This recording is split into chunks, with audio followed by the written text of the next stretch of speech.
예수 선교의 설교방송 시간입니다. 오늘 설교방송은 신약성경 에베소서 2장 1절부터 10절의 말씀을 가지고 구원은 하나님의 무조건적인 은혜에 의한 하나님의 선물이라는 제목으로 예수 선교의 조은찬 목사님의 설교가 있겠습니다.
사도신경 암송하심으로 신앙 고백 드리겠습니다.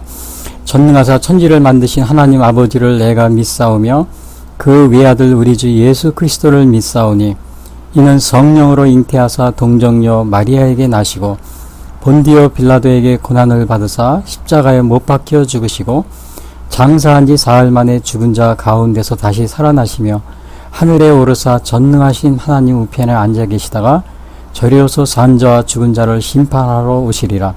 성령을 믿사오며 거룩한 공회와 성도와 서로 교통하는 것과 죄를 사하여 주시는 것과 몸이 다시 사는 것과 영원히 사는 것을 믿사옵나이다. 아멘.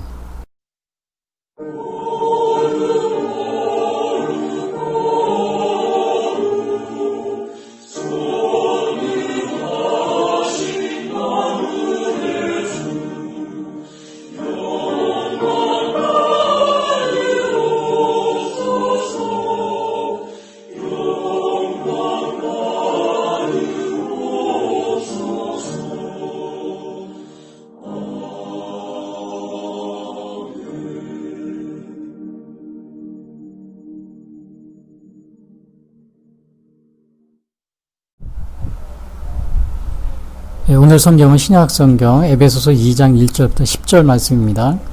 그는 허물과 죄로 죽었던 너희를 살리셨도다. 그때의 너희는 그 가운데서 행하여 이 세상 풍조를 따르고 공중의 권세 잡은 자를 따랐으니 곧 지금 불순종의 아들들 가운데서 역사하는 영이라. 전에는 우리도 다 그 가운데서 우리 육체의 욕심을 따라 지내며 육체와 마음에 원하는 것을 하여 다른 이들과 같이 본질상 진노의 자녀이었더니 긍휼이 풍성하신 하나님이 우리를 사랑하신 그 큰 사랑을 인하여 허물러 죽은 우리를 그리스도와 함께 살리셨고 너희는 은혜로 구원을 받은 것이라. 또 함께 일으키사 그리스도 예수 안에서 함께 하늘에 앉히시니 이는 그리스도 예수 안에서 우리에게 자비하심으로써 그 은혜의 지극히 풍성함을 오는 여러 세대에 나타내려 하심이라. 너희는 그 은혜에 의하여 믿음으로 말미암아 구원을 받았으니 이것은 너희에게서 난 것이 아니요 하나님의 선물이라. 행위에서 난 것이 아니니 이는 누구든지 자랑하지 못하게 함이라. 우리는 그가 만드신 바라 그리스도 예수 안에서 선한 일을 위하여 지으심을 받은 자니 이 일은 하나님이 전에 예비하사 우리로 그 가운데서 행하게 하려 하심이니라. 아멘.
오늘 전해드릴 말씀은 신약성경 에베소서 2장 1절부터 10절 말씀 가지고 구원은 하나님의 무조건적인 은혜에 의한 하나님의 선물이다라는 제목으로 말씀드리겠습니다. 자, 오늘 이 에베소서는 사도 바울이 그 감옥에서 쓴 그런 서신입니다. 그래서 에베소서, 빌립보서, 골로새서, 그 빌레몬서 이 네 개는 사도 바울이 그 로마 감옥에서 쓴 그러한 서신인데요.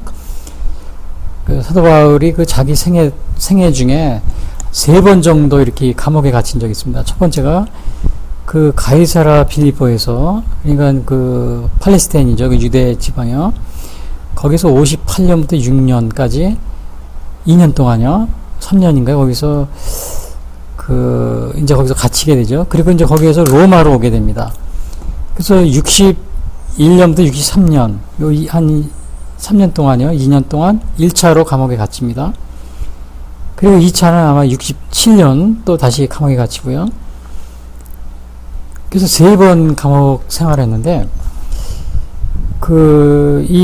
이거 오늘 여기 에베소서는 아마 그 1차 감옥 생활을 하고 난 다음에 감옥에서 쓴 것이 아닌가 이렇게 보고 있습니다. 61년부터 63년 사이에요. 근데 우리가 생각할 때 이 감옥 생활이다 그러면은 우리 세상에서 사는 거하고 좀 약간 다릅니다.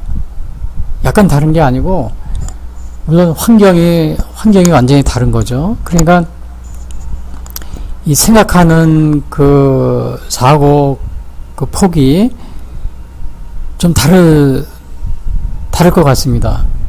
그 요즘에도 보면 어떤 목사님들이 뭐 이렇게 뭐 선거법 위반이다 또 뭐 위반이다를 감옥에 가시는 분들이 가끔 있는데, 그분들이 이렇게 말씀하시는 거 보면은, 얘기하는 거 보면은, 야, 감옥에 가니까 감옥에서 인간 더 생각이 깊어지더라. 그리고 오히려 또 신앙도 깊어지는 것을 느꼈다.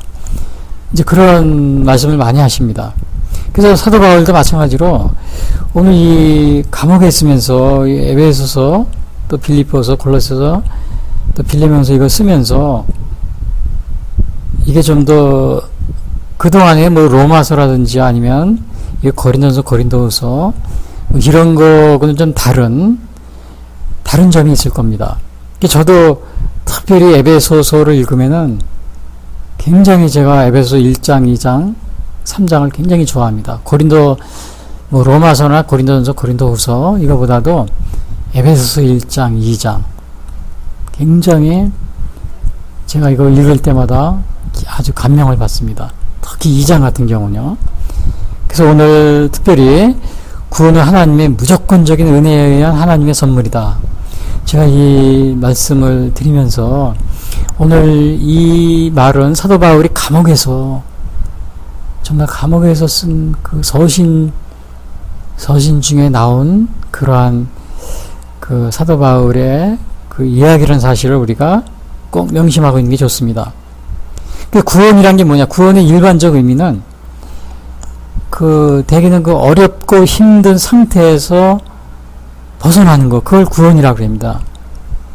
그 인간에게는 어려운 상태가 뭐 있어요? 처음에 그 창세기 보면 우리 하나님과 인간 사이에 그 언약을 맺습니다. 그 창세기 2장 17절에 보면은 하나님이 그럽니다. 선악을 알게 하는 나무의 열매는 먹지 말라. 네가 먹는 날에는 반드시 죽으리라 하시니라. 그러니까 이 하나님의 이 명령을 지키면은 순종하면 영생이고 불순종하면 죽음에 이른다는 그러한 언약입니다. 계약입니다. 근데 우리 아담과 하와는 이것을 지키지 못했죠. 지키지 못하고 그 선악과를 이제 따먹게 됨으로써 어떻게 됐어요? 죽음이 다가오고요. 또 정말 끝없는 이 저주와 심판 아래 우리 인간이 놓이게 된 겁니다. 그래서 로마서 1장 18절에는 이렇게 얘기합니다. 하나님의 진노가 불의로 진리를 막는 사람들의 모든 경건하지 않음과 불의에 대하여 하늘로부터 나타나나니, 하나님의 진노가 이렇게 인간들에게 나타난다 이겁니다. 그 다음에 로마 3장 23절에는 모든 사람이 죄를 범하였으며 하나님의 영광에 이르지 못하더니, 그 우리가 죄를 범하였기 때문에 정말 이 하나님과 가까이 할 수 있는 그런 기회를 상실해버린 정말 죽음에 이르게 되는 그러한 심판을 받게 된 겁니다. 이것이 인간에게는 정말 이 치명적인 아주 그냥 굉장히 돌이킬 수 없는 죄악이었던 것이죠. 그래서 이제 이러한 그 인간들이 어려운 상태에 벗어나기 위해서는 여러 가지 방법을 냅니다. 그게 대표적인 게 뭐냐면 그 휴머니즘적 방법이라는 게 있어요. 그 휴머니즘 방법은 인간 자신을 신격화합니다. 신격화해서 이 어려움을 인간의 이 하나님의 이 끝없는 저주와 심판에서 벗어나려고 하는 거죠. 그래서 이제 독재 국가에서 독재자들이 되게 이 방법을 쓰고요. 또 공산주의 국가에서는 공산주의사는 완전히 신을 부정하고 종교를 부정하고 신을 부정하고 그리고 어떻게 돼요? 공산주의자들을 어떻게 신격화하는 거죠. 뭐 북한 같은 경우는 아예 뭐 신격화 하는데 그 도가 지나쳐가지고 어떻게 돼요? 세계 10대 사이비 종교에 포함되어 있잖아요. 그 이렇게 어려운 인간이 이러한 그 죄악 가운데 있는데 이것을 벗어나기 위해서 이렇게 휴머니즘적 방법 이런 것을 통해서 벗어나려고 하고 또 하나는 뭐냐면은 허무주의적 방법 이건 니힐리즘이라고 합니다. 허무주의적 방법 이것은 인간의 그 무의미를 체험함으로써 인간의 이러한 그 어렵고 힘든 상태에서 죄악된 상태에서 벗어나려고 하는 거죠. 이 허무주의는 니힐리즘 뭐냐면 절대적인 진리나 도덕 가치 같은 것은 존재하지 않는다. 그렇게 생각하는 겁니다. 그러니까 모든 걸 상대주의적으로 봅니다. 상대주의. 그 진리도 상대주의적인 거예요. 또 이렇게 예를 들면은 이 동성애가 있다. 그럼 동성애는 뭐예요? 남녀, 이 하나님이 정해준 이 남과 여, 남자와 여자 이렇게 생각하지 않고 어떻게 돼요? 부모 같은 경우도 엊그제 보니까 유럽에서는 부모를 아버지, 엄마, 어머니로 이렇게 부르지 않고 부모 1, 부모 2 이렇게 부른다고 합니다. 이 동성애자들이 자기들이 성을 바꿔놓으니까 어떻게 돼요? 부모 1, 부모 2. 그러니까 이제 제3의 성을 갖다 주장하고요. 남자와 여자, 생물학적인 남자와 여자가 아닌. 자, 이렇게 이런 식으로 해서 상대주의적 가치를 자꾸 만들어내는 겁니다.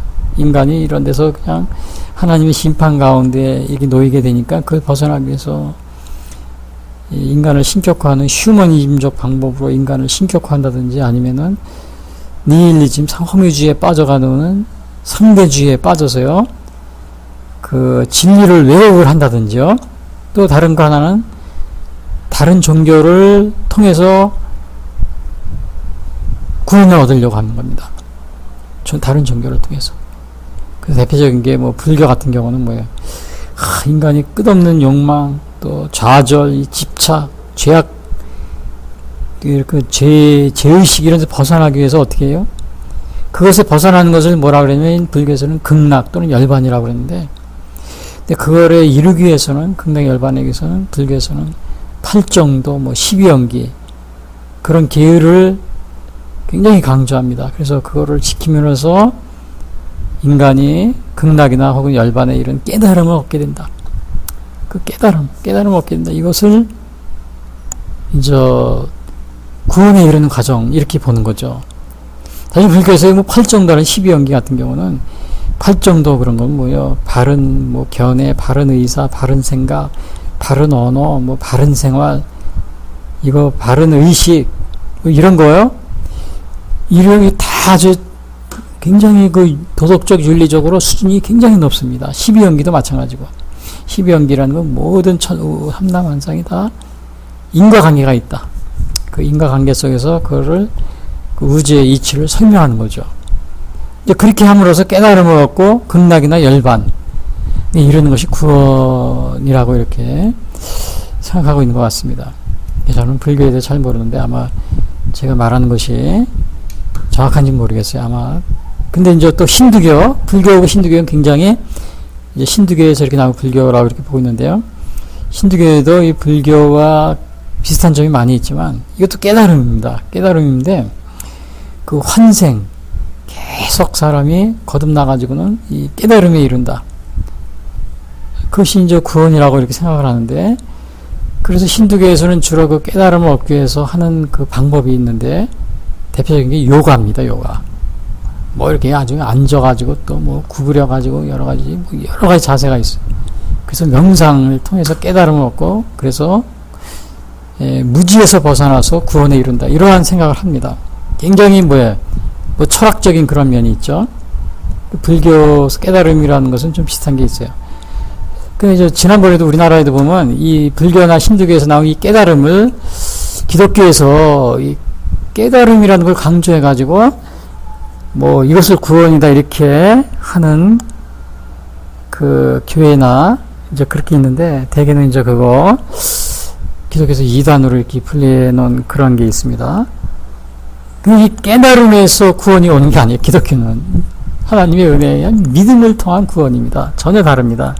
근데 이거를 불교나 또 아니면 이런 힌두교 이런 거 영향을 받아서 깨달음을 통해서 구원을 받는 그런 식으로 이렇게 구원을 설명하려고 하는 그런 경향이 있는 간혹 목사님들이나 교회가 있는데, 이런 것들은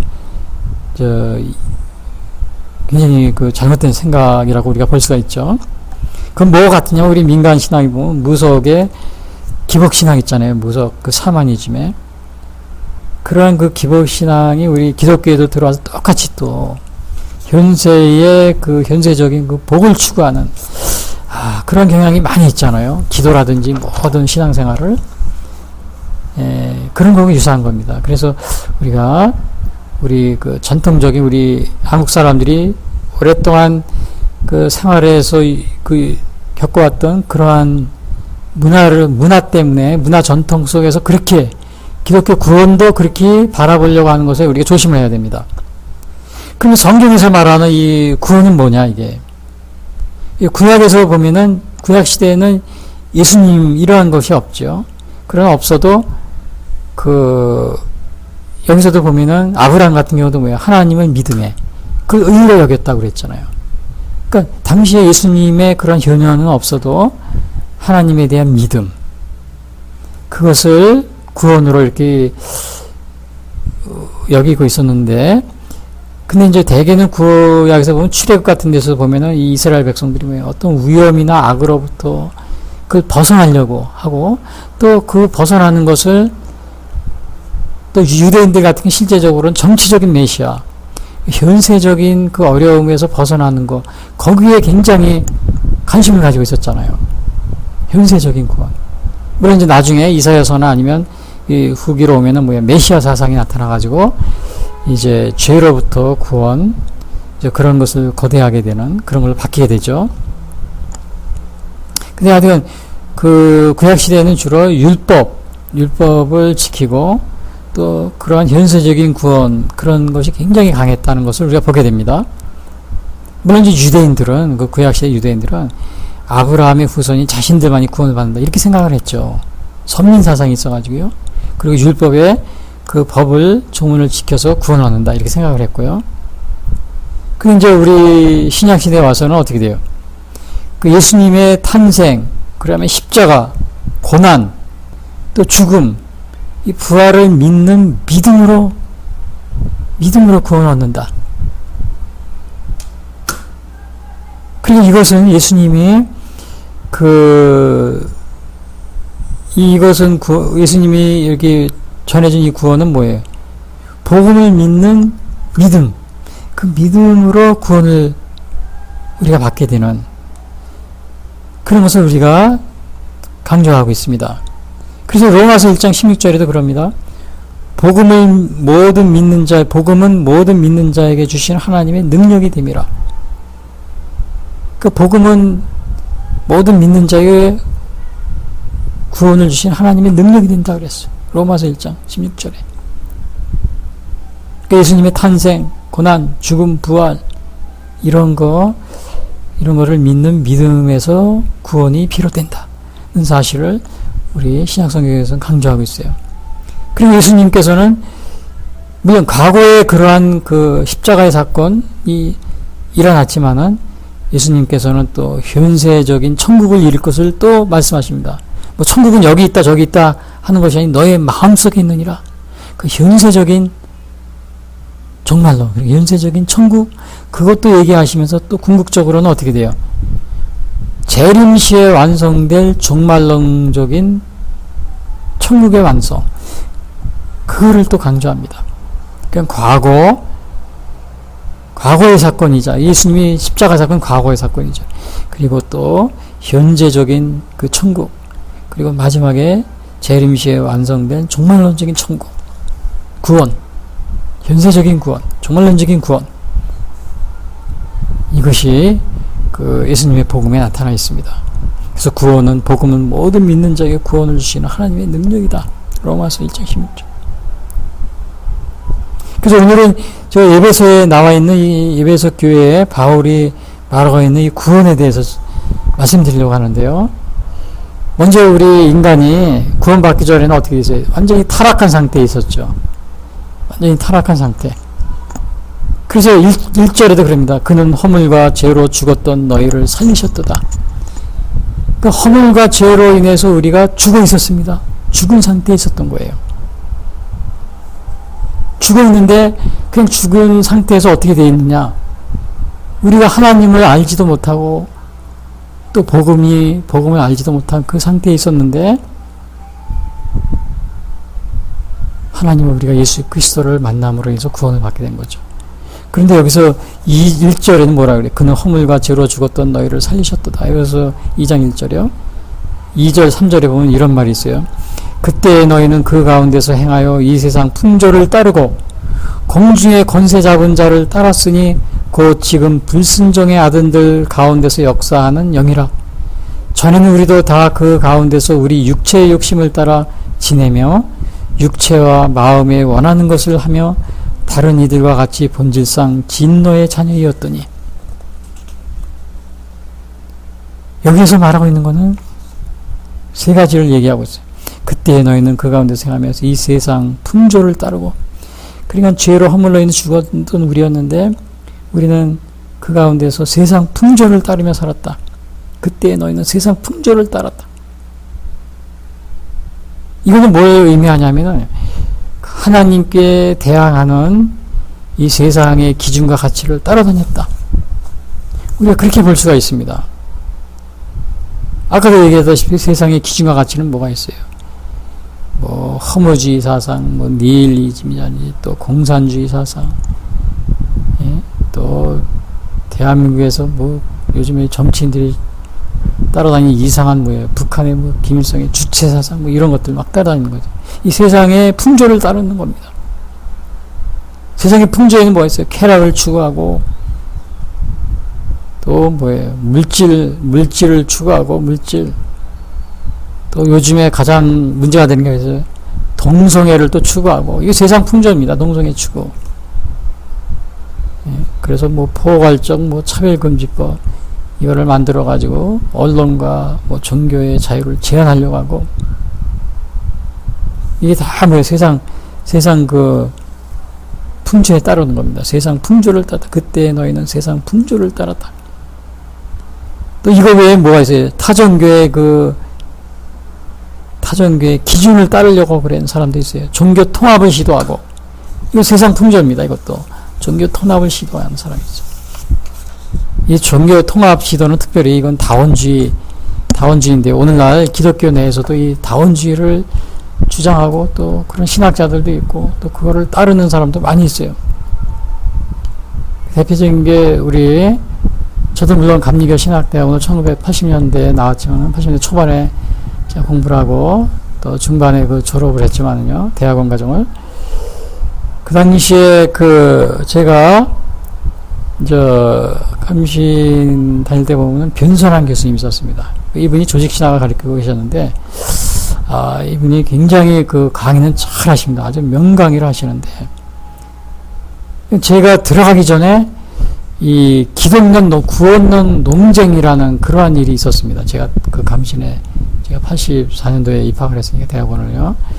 3년 과정으로요. 일반 대학을 졸업하고. 근데 그 당시에 그 구원론 논쟁이라는 게 아마 1980년 초인가? 제가 들어가기 전에요. 근데 총신대 박아론 교수님이 이번에 이런 사이에 구원론 논쟁이 있었습니다. 그래, 뭘 가지고 논쟁을 했냐면, 처음에는 교회 밖에도 구원이 있다. 교회 밖에도 구원이 있다. 근데 이거는 굉장히 많은 논쟁점이 있습니다. 왜냐면은, 교회도 보면 유형교회가 있고 무형교회라는 게 있잖아요. 그러니까 이것은 많은 논쟁의 여지가 있는 그런 주제였는데, 아니, 이것이 주제가 더 발전해가지고 어떤 주제로 바뀌었냐면은, 기독교 밖에도 구원이 있다. 이제 이러한 논쟁으로 번진 겁니다. 기독교 밖에도 구원이 있다. 그러니까 결국은 이건 왜? 종교다원주의를 주장하게 된 거죠. 변선환 교수님이요. 물론 저는 그 당시에 제가 학교를 다니지 않았기 잘 모릅니다. 나중에 알았는데요. 그래서 다원주의 색채를 띠니까 감리교에서 뭐라 그럽니다. 매년 그 연회 있고 뭐 회의가 있잖아요. 그때 아마 제가 알기로는 변선환 교수님을 2단으로 정지한 것 같은데요. 그래서 이제 그러한 그 종교다원주의가 굉장히 그 당시에 문제가 많이 되고, 또 감리교 신학대학을 종교다원주의로 이렇게 막 주장하는 학교가 오해하고 그런 경우가 많이 있어요. 저도 감리교 신학대학원을 다니면서 많은 오해를 받는데, 그렇지 않습니다. 되게 감리교회는 이 자유주의, 그런 종교다원주의를 주장하는 분도 있지만, 대부분의 그 기독교인들이, 감리교인들이 복음주의적인 신앙을 가지고 있어요. 종교다원주의 관계가 없이. 물론 저도 마찬가지지만요. 그럼 여러분, 우리가 그 종교개혁의 신앙, 그 루터 자신을 또 뭐라고 얘기를 하냐면, 이런 말을 했으면, 루터도 그리스도 밖에는 하나님을 알거나 이해하지 못한다. 그리스도 없이는 아무도 하나님을 알지 못하고 용서의 은총을 받지 못하며 아버지께로 오지 못한다. 그러니까 종교개혁자인 마르틴 루터도 그리스도 밖에는 하나님을 알거나 이해하지 못한다. 그리스도 없이는 아무도 하나님을 알지 못하고 용서의 은총을 받지 못하며 아버지께로 오지 못한다. 이 마르틴 루터도 분명히 종교다원주의를 거부하고 있습니다.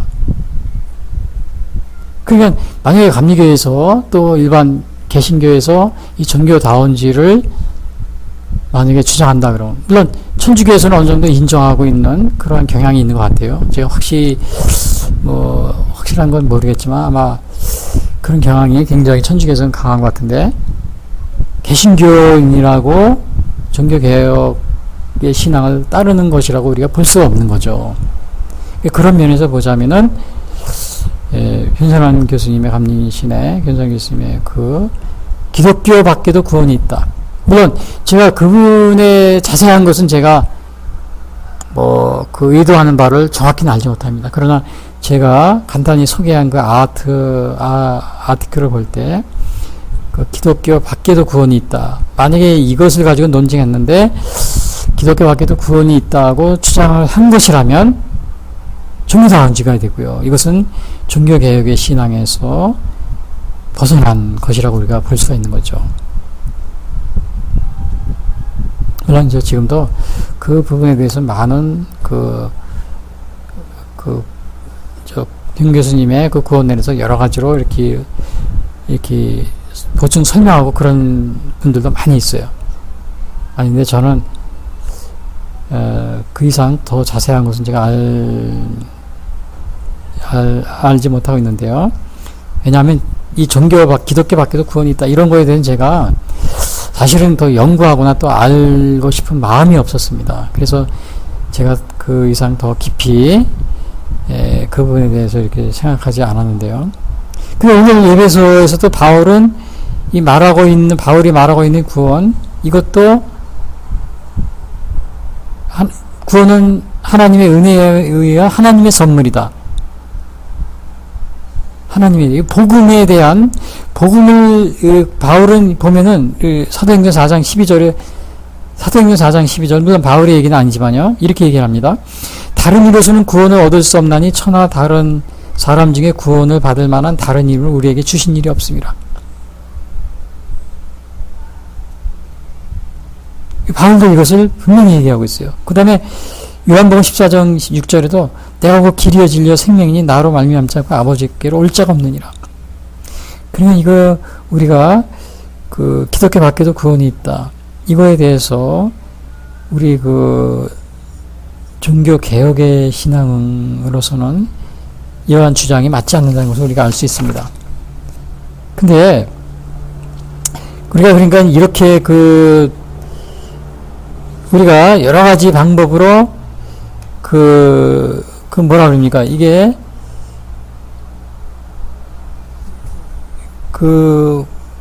우리가 구원받기 전에 여러 가지 그 상태에 있었지만은 세상 풍조를 따랐는데 그 중에 하나가 상대주의, 세상의 기준과 가치를 따르면서 상대주의에 빠진 것. 또 하나는 타종교의 기준을 따르는 행위. 이것도 세상 풍조를 따른 그러한 것의 하나를 볼 수가 있죠. 근데 그 세상 풍조를 따르는 것에 대해서 성경에서는 로마서 12장 이전에 뭐라고 했어요? 너희는 이 세대를 본받지 말고 오직 마음을 새롭게 함으로 변화를 받아 하나님의 선하시고 기뻐하시고 온전하신 뜻이 무엇인지 분별하도록 하라. 이 세대를 본받지 마라. 그런 일을 분명히 가지고 있습니다. 그러니까 이 세상 풍조를 따른다. 이것은 디모데후서 3장 1절에 아주 자세히 나와 있어요. 네가 이것을 알라. 말세에 고통하는 때가 이르니 사람들은 자기를 사랑하며 돈을 사랑하며 자긍하며 교만하며 해방하며 부모를 거역하며 감사치 않으며 거룩하지 아니하며 무정하며 원통함을 풀지 아니하며 참소하며 절제하지 못하며 사나우며 선한 것을 좋아하니하며 배반하며 팔며 조급하며 자고하며 쾌락을 사랑하기를 하나님 사랑하고 더하며 디모데후서 3장 1절에 4절까지 이게 쫙 나와 있습니다. 그리고 뭐예요? 이게 날씨가 되면 어떻게 돼요? 그냥 먹고 마시고 내일 죽으리라 하고 먹고 마시자 막 그런 경우가 많이 있죠.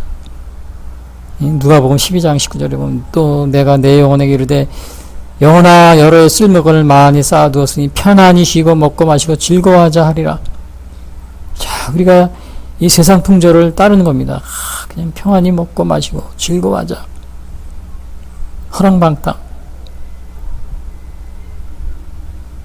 엊그제도 보니까 기독교 교회협의회인가요? 여기서 다른 또 몇몇 교회가 있어요. 기독교 교회협의회 여기서도 이 차별금지법을 요즘에 모든 교회들이 이거를 반대하고 있어요. 물론 차별금지니까 말은 좋습니다. 뭐 인권을 위한 것 같고, 근데 그 차별금지가 어떻게 보면 표현의 자유, 그 차별금지에 해당되는 게 뭐 20몇 가지가 있는데, 야, 그건 뭐 말 한마디 잘못했다가는 다 뭐 벌금 내고 이렇게 되게 생겼더라고요. 그러니까 이거는 뭐냐, 표현의 자유와 또 종교의 자유를 억압하는, 특히 거기에 뭐 성적 지향이라는 게 있어서 이게 뭐라 그러나요? 동성애 같은 것도 옹호해주는, 보호해주는 그러한 것이 포함이 되어 있습니다. 그래서 그러다 보니까는 우리 기독교인들은 어떻게 해야 돼요? 선악을 얘기해 주잖아요. 도둑질은 나쁘다. 그 다음에 뭐 가능하면 가능하지 말라. 이것은 나쁜 것이라고 얘기해 주잖아요. 근데 이 선악을 얘기를 할 수 없게끔 그렇게 만들어 놓은 것입니다. 동성애가 죄악이다. 예를 들면 그러면 성적 지향에 따라서 차별하지 않는다. 여기에 걸리니까 어떻게 돼요? 벌금을 낸다든지 또 뭐 이렇게 말을 못하게 만드는 겁니다. 그러니까 그래서 이제 모든 교회들이 이거를 차별금지법을 어제도 보니까 뭐 한교연 또 무슨 각 교회 뭐 각 교단마다 이것도 국회에 제출하니까 또 이거를 반대한다 그렇게 했는데 그 여당 국회의원과 또 정의당인가 이걸 위주로 해서 이렇게 통과시키려고 그러고 있어요. 근데 우리가 그 서구에서는 이 동성애라든지 성적 지향을 차별금지 안 한다. 그렇게 해가지고 그렇게 실행하고 있는 국가에서 보면 어떤 일이 벌어지면 기가 막힌 일들이 벌어진다. 사회에 완전히 윤리 도덕이 파괴가 되는 겁니다. 사회 윤리 도덕이 파괴가 돼요. 그런 걸 목격하게 됩니다. 교회가 완전히 교회도 어려워지고요. 근데 이게 오늘날 이러한 것에 이거를 찬성하고 그 문제점을 얘기하지 않고 찬성하는 물론 다른 불교나 다른 이런 데도 많이 있어요. 그런데 기독교 계통에서는 기독교 교회협의회 NCCK죠. 그 다음에 또 성공회인가 거기서 제가 그 신문 기사에 나온 겁니다. 그러니까 제가 말씀드려요. 성공회하고 또 무슨 향림교회인가 무슨 교회 있어요. 제가 정확한 건지 모르겠어요. 그냥 몇 개가 있어요. 이거 찬성한다고 그거 이름이 올라와 있더라고요. 그 기관 단체 이름으로. 이런 거면 세상 풍조를 따르는 그런 겁니다. 그때는 너희가 세상 풍조를 따랐다 그랬잖아요. 그는 허물과 죄로 죽었던 너희를 살리셨다. 그때 너희는 그 가운데서 행하여 이 세상 풍조를 따르고 세상 풍조를 따른 겁니다. 이거 따르지 않으면 어떻게 돼요? 막 박해가 시작되는 거죠. 많은 사람들이 거보다 박해를 당하고 순교하고 그런 게 많이 있었습니다. 세상 풍조를 따르지 않기 위해서 엊그제도 보니까 그 신문기사에 나오니까 저는 그 미국 영어 신문, 기독교 신문에서 봤는데 오늘 엊그제 며칠 전에 보니까 우리 한국 기독교 신문에도 나왔더라고요. 미국 그 큰 아주 대형 감리교 UMC죠. 미연합감리교회. 미국 교회입니다. 한국 교회 아니고. 그 교회가 이 동성애를 하도 미 감리교회가 차별 금지하지만 성적 지향을 존중하라 막 자꾸 동성애를 옹호하고 그러니까 탈퇴했습니다. 미연합감리교회. 그런 교회가 많이 있어요. 근데 교회 건물을 이거를 돈을 지불하고 200만 불 이상을 지불하고 교회 건물을 본인들이 다시 이제 계속 쓰는 이제 그렇게 했다고 그럽니다. 그리고 이런 거 세상 풍조를 따르는데 이거를 거부하면은 이렇게 어려움을 갖게 됩니다. 어려움을 겪게 돼요. 그제도 보니까 미국에서 어느 걸스카우트를 모집하는데 남자가 왔더랍니다. 그래서 안 된다고. 남자는 걸스카우트에서 못 들어간다고. 걸스카우트는 말 그대로 자기는 여자라는 겁니다. 정체성에. 자기 성적 지향이 따져볼 때 여자라는 거예요. 그래서 그러나 이제 걸스카우트에서 안 받아준다고 그렇게 통보를 했죠. 그랬더니 이게 문제가 돼가지고 어떤 일이 있었냐. 그 걸스카우트를 후원해주던 사람들이 왜 성차별하느냐.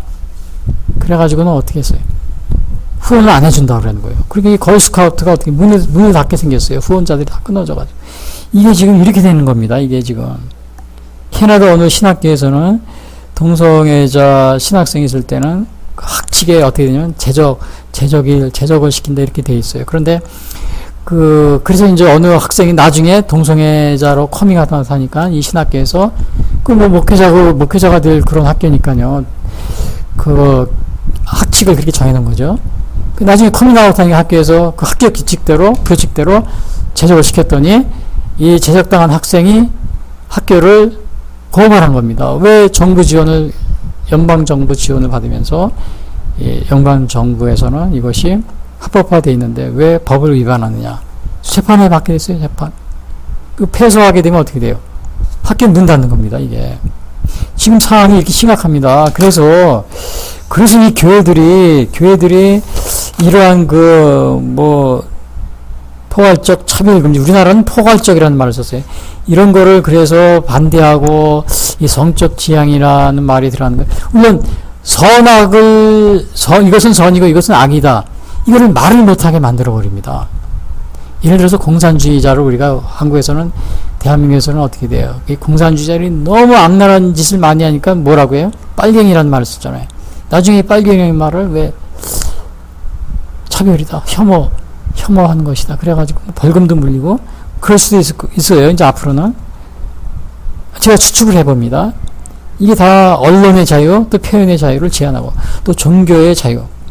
이것은 선이고 이것은 악이다. 이렇게 표현할 수 있는 말도 금지시키는 그것이 이 포괄적 차별금지법인데 이걸 전교회들이 나서가지고 이거를 반대하고 있는데 여기에서 NCCK 기독교 교회협의회라든지 또 성공회라든지 또 몇몇 교회들이 이걸 찬성한다 그리고 막 그렇게 발표하고 그러는데 이게 문제가 있습니다. 이게 지금 유럽에서도 보니까 엊그제도 보니까 신문에 보니까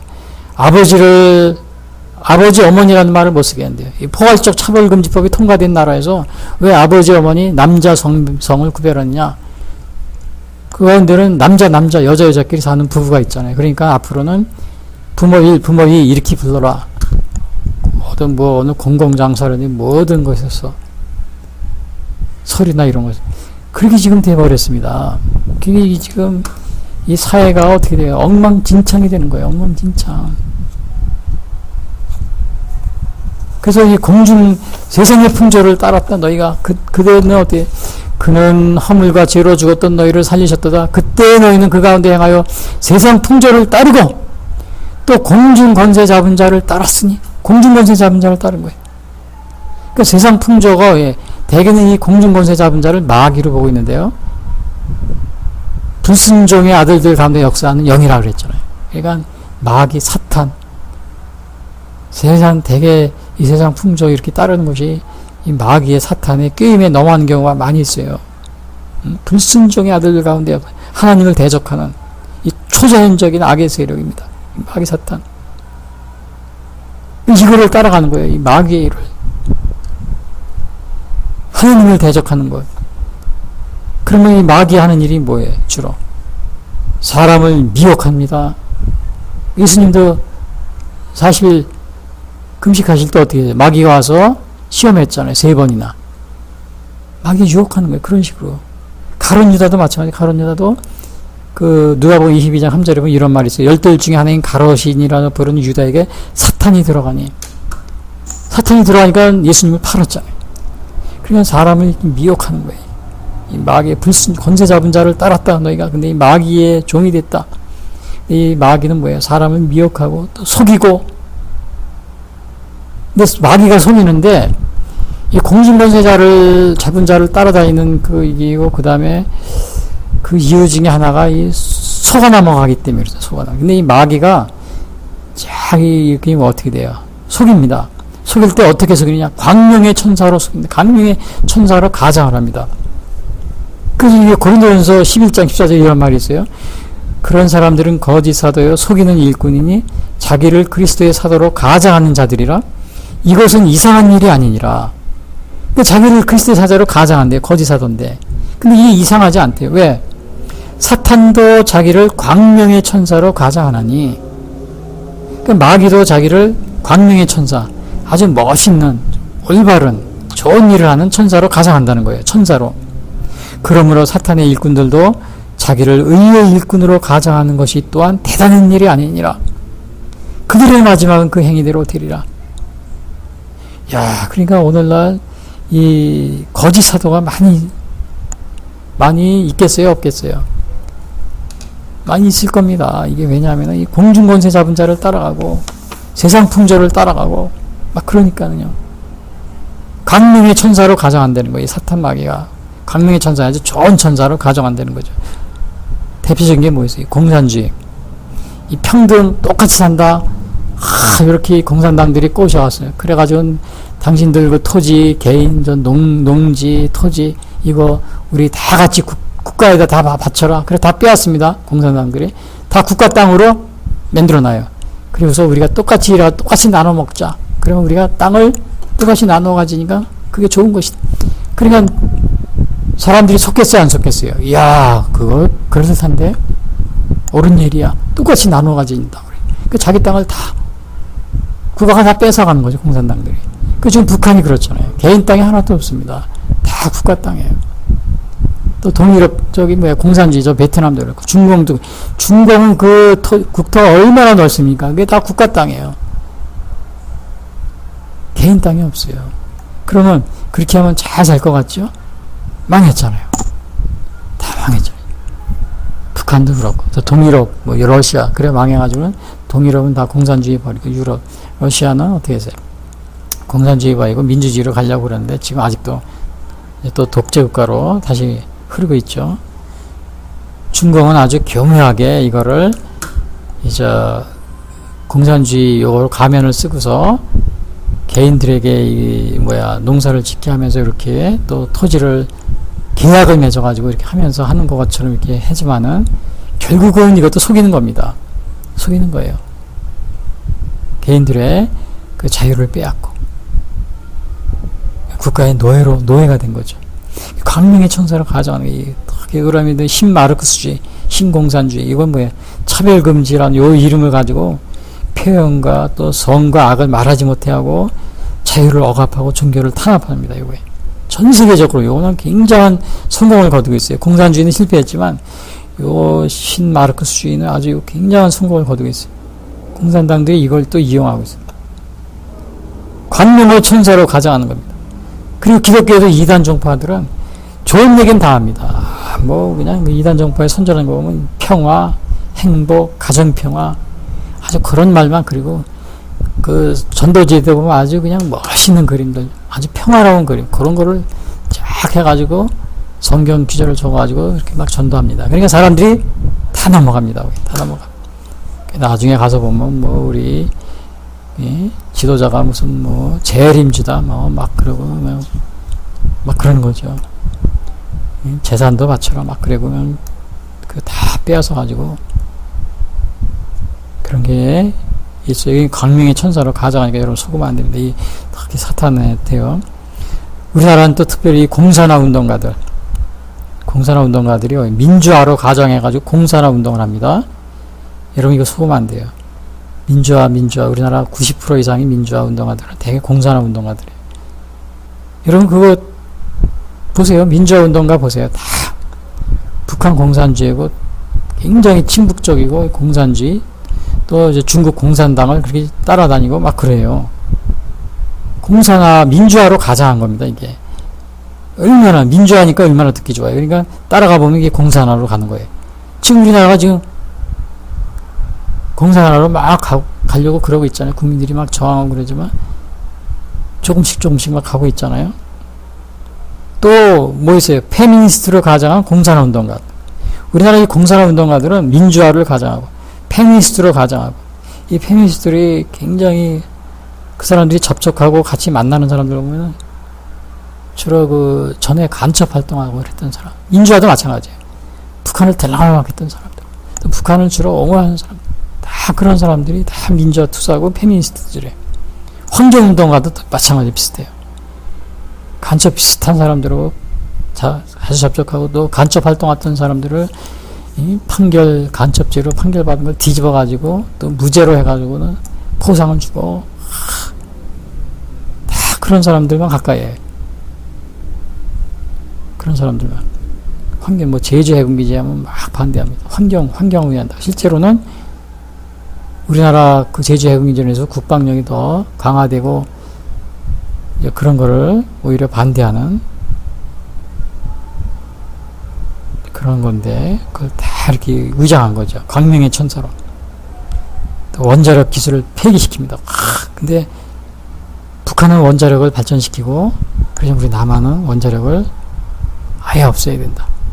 그러니까 북한 공산주의를 이렇게 하기 위해서 원자력 기술을 폐기시키려고 하는 이러한 그 말로는 뭐예요? 환경 때문에 그렇다. 그래서 원자력을 폐기한다. 환경 때문에 우리 제주 해군기지를 반대하다. 이런 식으로. 이게 다 뭐야? 속이는 겁니다. 광명의 천사. 여기 그래 고린도후서 11장 14절. 그 사람들은 거짓 사도에 속이는 일꾼이 자기를 그리스도의 사도로 가장하는 자들이라. 이것은 이상한 일이 아니니라. 사탄도 자기를 광명의 천사로 가장하나니, 그러므로 사단의 일꾼들도 자기를 의의 일꾼으로 가장하는 것이 또한 대단한 일이 아니라. 그러니까 이 공산주의자들, 또 신마르크스주의자들, 그 다음에 이단 교파에 속한 또 공산화 운동가들이 민주화로 가장하고 페미니스트로 가장하고 환경운동가로 가장하고 또 반일로 가장합니다. 반일. 특별히 그 요즘에 뭐 위안부 같은 거요. 그 위안부 운동했던 분들이 대개 다 보면 그 사람들이 만나고 해외에서 만나고 왔다가 그 운동하는 사람들이 다 이 북한을 추종하고 옹호하는 사람들을 만나고 같이 사진 찍고 뭐 행사하고 그러고 있어요. 그 뒷조사를 해보면은. 그게 말은 반일이지, 이게 사실은 북한의 정책이 뭐예요? 우리나라하고 일본을 띄워놓으려고 하는 한미일 동맹을 자꾸 없애려고 하는 북한의 그 계획 있잖아요. 그러니까 그 계획을 이루기 위해서 반일하는 겁니다. 반일. 근데 그 반일하는데 위안부를 가지고 반일로 가장한 이것도 공산화 운동가들이죠. 실제적으로 반일, 일본이 나쁜 짓을 해서 정말 이렇게 일본이 나쁘다 그렇게 하는 순수하게 그런 분도 있어요. 근데 대부분의 80-90%는 반일 운동의 80%는 뭐냐? 공산화 운동가들입니다. 그러니까 민주화 운동가들의 80-90%는 공산화 운동가들. 환경 운동가도 마찬가지고, 페미니스트도 마찬가지고. 그러니까 이렇게 유혹을 합니다. 또 요즘에 종교 같은 데서는 종교 다원주의로 모든 종교가 다 너 좋고 뭐 아우 좋고 뭐 매부 좋고 너 좋고 나 좋고 다 같이 서로 화합해서 싸우지 말고 살자. 종교끼리 얼마나 좋아요. 고린도 4장 8절 믿지 아니하는 자들의 마음을 혼미케 하여 그리스도의 영광의 복음의 광채가 비치지 못하게 하였다. 그러니까 오늘날 믿지 않은 자들의 마음을 혼미케 하여 그리스도의 영광의 복음을 막아버린 겁니다. 종교다운지 그것으로 유혹을 하는 거예요. 모든 종교가 서로 화합하고 평화를 이룬다. 얼마나 좋습니까? 이 말은. 그래서 우리가 모두 다 어떻게 돼? 진노의 자녀였다. 우리는 그 진노의 자녀에 있었다. 우리는 진노. 육체의 욕심을 따라 사는 진노의 자녀였다. 그걸 여기서 얘기하고 있어요. 전에는 우리가 다 그 가운데서 우리 육체의 욕심을 따라 지내며 육체와 마음에 원하는 것을 하여 다른 이들과 같이 본질상 진노의 자녀였더니 진노의 자녀였는데 궁일이 풍성한 4절 궁일이 풍성하신 하나님이 우리를 사랑하신 그 큰 사랑을 인하여 허물로 죽은 우리를 그리스도와 함께 살리셨고 너희는 은혜로 구원을 받은 것이라. 또 함께 일으키사 그리스도 예수 안에서 함께 하늘에 앉히시니 이는 그리스도 예수 안에서 우리에게 자비하심으로써 그 은혜의 지극히 풍성함을 오는 여러 세대에 나타내려 하심이라. 야, 우리가 이렇게 진노의 자녀였는데 죽을 수밖에 없었는데 하나님이 우리를 사랑해서 그 사랑 때문에 그리스도를 통하여 우리를 구원해 주셨다. 믿음으로 구원해 주셨다. 그 얘기를 오늘 바울이 하고 있어요. 그런데 이 구원이라는 이 하나님의 은혜로 인해서 우리가 죽을 수 세상 풍조를 따르고 사탄의 종노릇하고 사탄의 종노릇하면서 정말 광명의 천사처럼 이렇게 거짓 사도로 행동을 하고 그럴듯하게 꾸몄는데 우리가 하나님의 은혜로서 우리가 구원을 받게 되었던데 이 구원은 오늘 바울이 그럽니다.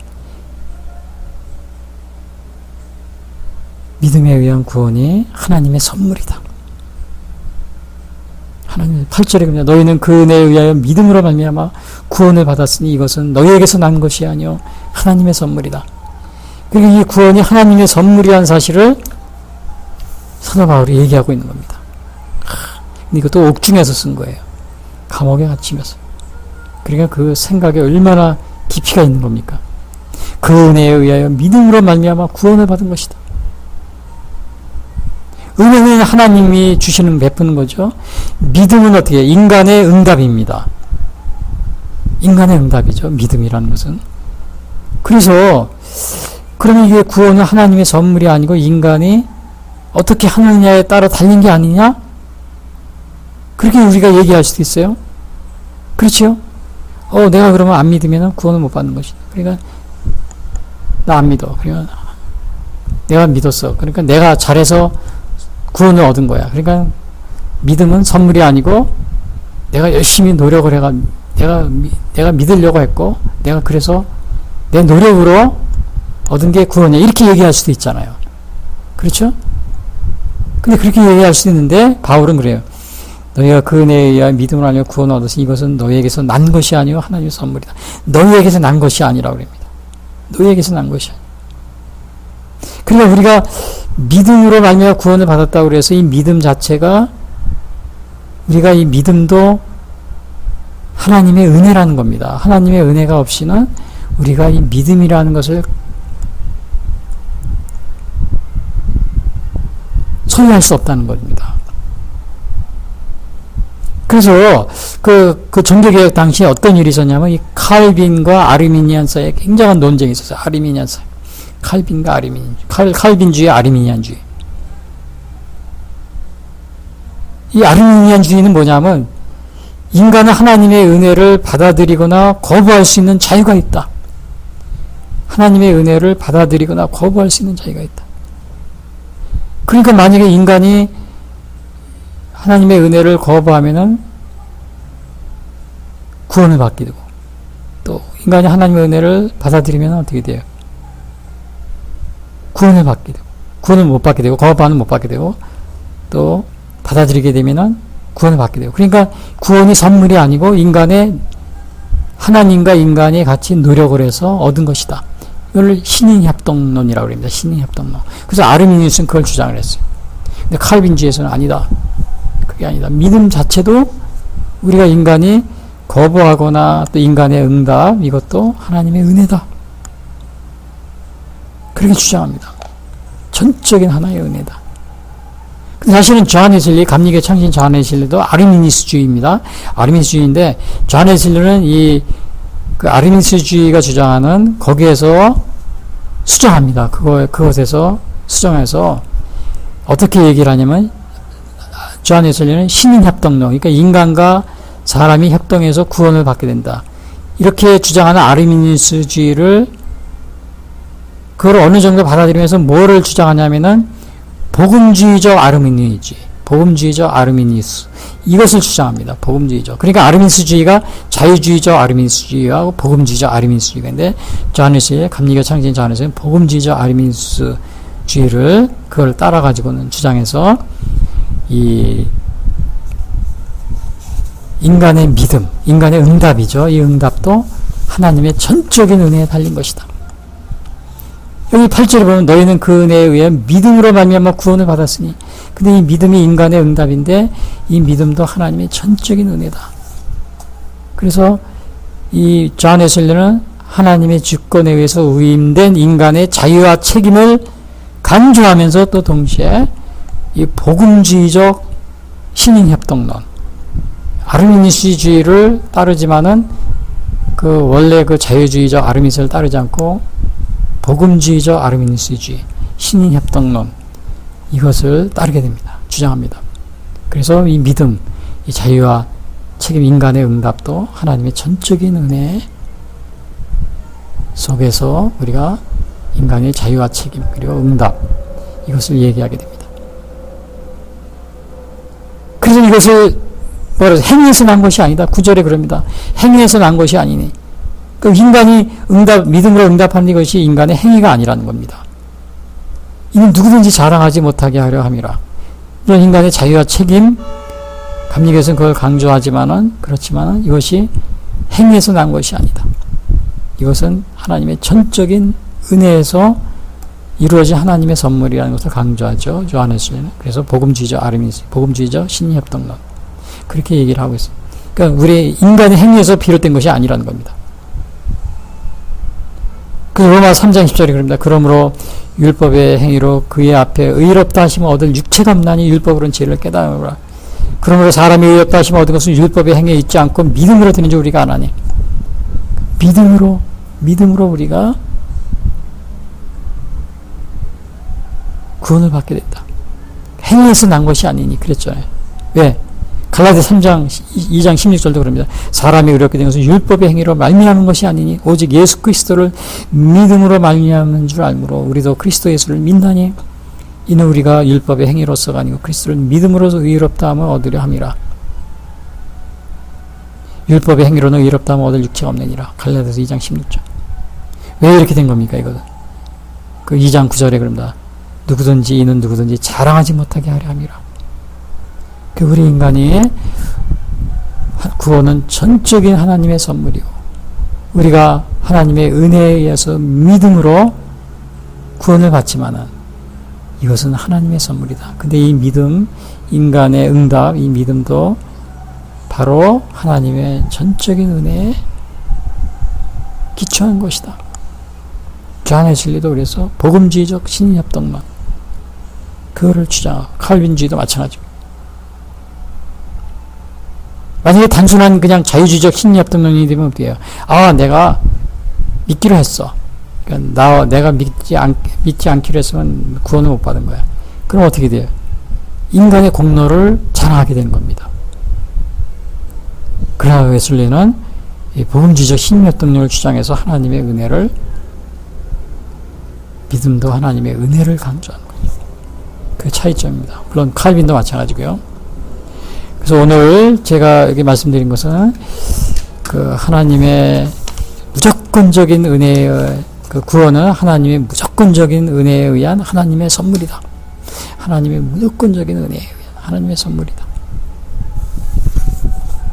네, 이것은 우리가 자랑하지 못하게 하려고. 그러니까 이거는 뭐예요? 하나님의 그 구원은 하나님의 은혜로 예수 그리스도의 십자가 보혈의 공로로 우리가 값없이 구원을 받게 되었습니다. 그러니까 우리는 어떻게 해요? 우리가 자랑할 것은 없어요. 전체 하나님의 은혜이기 때문에. 그래서 우리는 우리의 삶을 통해서 하나님께 감사하고 또 하나님께 영광을 돌려드리는 그러한 삶을 살 수 있게 되기를 바라겠습니다. 기도하겠습니다. 지금까지 예수 선교의 설교 방송을 시청해 주신 분들께 감사를 드립니다. 요한복음 3장 16절은 하나님이 세상을 이처럼 사랑하사 독생자를 주셨으니 이는 저를 믿는 자마다 멸망치 않고 영생을 얻게 하려 하심이라 라고 말하고 있습니다. 또한 성경은 예수 그리스도를 영접하는 모든 사람들에게 영원한 생명을 약속하고 있습니다. 요한일서 5장 11절에서 13절은 또 증거는 이것이니 하나님이 우리에게 영생을 주신 것과 이 생명이 그의 아들 안에 있는 그것이니라. 아들이 있는 자에게는 생명이 있고 하나님의 아들이 없는 자에게는 생명이 없느니라.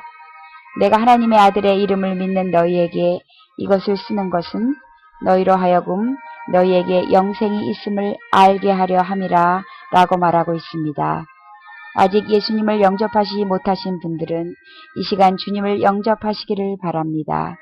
이 방송을 들으시고 기독교 신앙에 대하여 더 알기를 원하시는 분들은 예수 선교의 홈페이지 www.missionchrist21sd.com으로 방문해 주십시오. 다음 방송 시간까지 안녕히 계십시오. 하늘에 계신 아버지 이름 거룩하사 주님 나라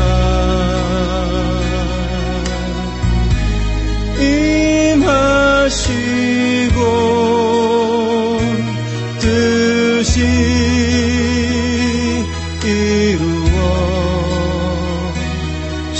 이루어지리라. 일용할 양식 주시고